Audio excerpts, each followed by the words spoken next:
What's up, everybody? Welcome to Podcast Now, and welcome back to our E3 coverage 2017. I'm Alex, and I'm joined by Tyler and Nick, and we are here to discuss the Spider-Man gameplay trailer that was shown off at Sony's conference. This ended their conference, and what a way to end it off. Tyler, you are a very big Spider-Man fan.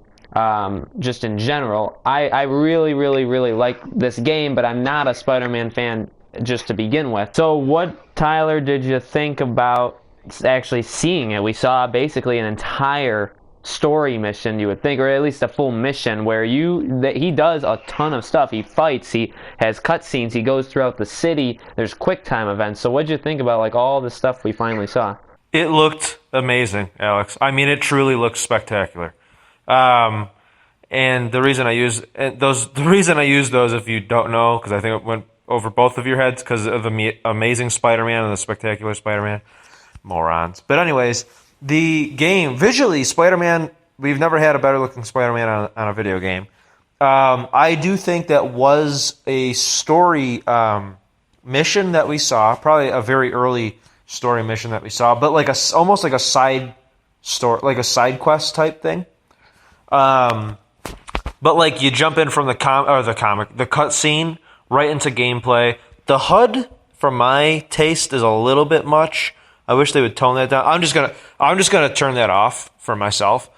But combat wise, like the way that Spidey moves in this, like how he utilizes webs and all that, like it's definitely. I hate to tell you this, Alex.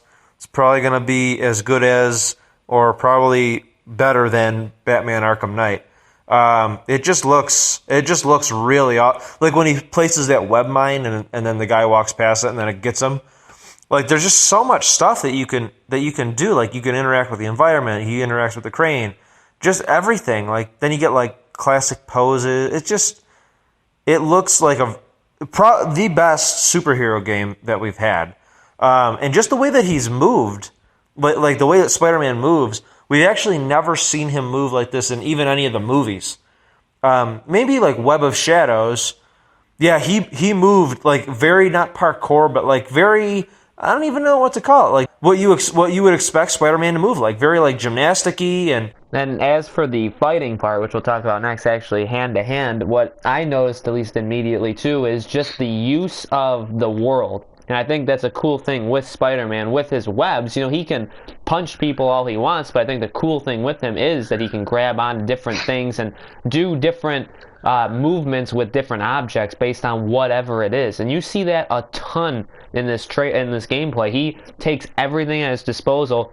He uses like that crane to drop down and hit the two guys. He spins the crane and it hits two guys.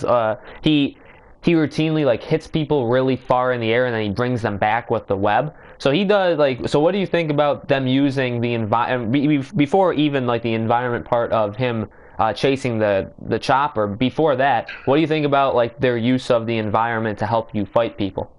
That's obviously really awesome. But what's crazy to me is how much he actually used to interact with. Like exactly. Like he uses the crane to spin. But then what's crazy is like then you realize like holy crap. We have all of Manhattan, and there's tons of rooftops, tons of different locations, and just that one building, there was like 10 different things to interact with. Imagine how much you can interact with in the world. Like even just to like when you're swinging and like you could jump on like a part of a crane, like and then move that. Like this is going to be a very interactive world, probably one of which we've never seen before, because it seems very interactive. So then and I do like their use of cutscene, and then you're immediately into the action. You immediately have to do things. So we get done basically with the fighting part of it, and then he has to catch the chopper through the air, and he's swinging along. And he's doing what I like is how I told Nick how fluid it is. Where if you kind of mess up, which they kind of did on purpose, how easy it is for him to run along the wall, shoot his web to like the corner, and spin himself around in like a quick turn. So what did you think about when he actually started swinging? When we got the web roaming or whatever you want to call it, and it reminded me a lot of Spider-Man 2, the Spider-Man 2 movie game. That was, in my opinion, the best Spider-Man game that we've had. to date, and that was when, like, whenever Spider-Man 2 came out. I don't know if that was 2007 or what. I think it might have been, but man, like, just it was just crazy because I was wondering, like, how are they gonna do the free roam, like the swinging in the, like, are they gonna do it so you gonna do it so you have to have your web hit the building, so that makes things not awkward, but you're always, I don't know, it's just a little different. Because one of the games, I think it was the Amazing Spider-Man 1 video game, it just was like basically like webs that you kind of forget about because they would just go up into the sky. Where this one, it actually has to go onto buildings, which I like that. And just back to, like, I don't want to keep going to it, but the way he moves is so crazy. And then when we see, and I know it's just like a story thing or whatever, but the way that he was like running and wrapping the crane around to stop it, and like how the helicopter crashes into the building and it's dragging it and it takes down some ladders and all, it's just so crazy. Like, it actually seems like it interacts. Like I'm curious as to see, like, after this story mission, what do those buildings that they went by look like? Like the water tower that blows up, like, will that still be destroyed? And then in a few game days later, will it like be back? Which that would be fine. But I'm curious to see how that will work. But yeah, just the way he moves, it's so sweet. And we see him run through the house as it's kind of, or the building as it's collapsing. Yeah, the building. That was super cool. Now, what do you think about the quick time events? Because I think that, well, like you said, with the crane falling, I think the quick time events are used like perfectly here because it keeps you in kind of a fast motion kind of way, a way Spider-Man would go, while also making it kind of interactive that you are doing what he, like when he falls off the helicopter and needs to pull himself back up, or even the crane, like you're quick in the action and you're using a quick time event. So I think they do it perfectly. Yeah, they did it really good. And the way he moves, like when he's running through the buildings and like jumping over all the stuff, like almost everything he did looked different. Like every flip was like a different type of flip. The way he interacts, it was insane. But what I'm curious to see is what happens if you fail a quick time event? What then happens? Do you end up getting to the same destination, but even more damage is done? And is that going to harm like Spider-Man's reputation for the city? I think that's what they're going to go for. Right, because there's a couple times where he's kind of saving different pieces. Like he saves them, Right, so if he doesn't do that, because they are quick time events, you are going to fail some of them. I would imagine that there has to be some sort of punishment for not completing them. So we get a really cool pose after he saves the helicopter, or stops the helicopter from falling. That was a very iconic looking Spider-Man pose, almost straight out of the comics. But then we quickly see at the end of this trailer, we see two teenagers taking pictures of like Spider-Man or what he's just done. Then we hear that the one kid's name is Miles. So that's Miles Morales. If you don't know, he is another Spider-Man. In the Ultimate Spider-Man comic books, Peter Parker dies fighting the Sinister Six, and then Miles Morales gains Spider-Man abilities and he takes up the role. So that's who Miles is. So it was cool that they had him in this game because I'm wondering, because they obviously, this is their own, and they already said that, this is their own Spider-Man universe. Like, this is a totally standalone universe all by itself. So they could do it a bunch of different ways. So that means like they could open up for like in the next game or by the end of this game, maybe Miles becomes Spider-Man. So maybe they can either have Miles be Spider-Man in the next game, or you can have two playable Spider-Mans where you could switch back and forth.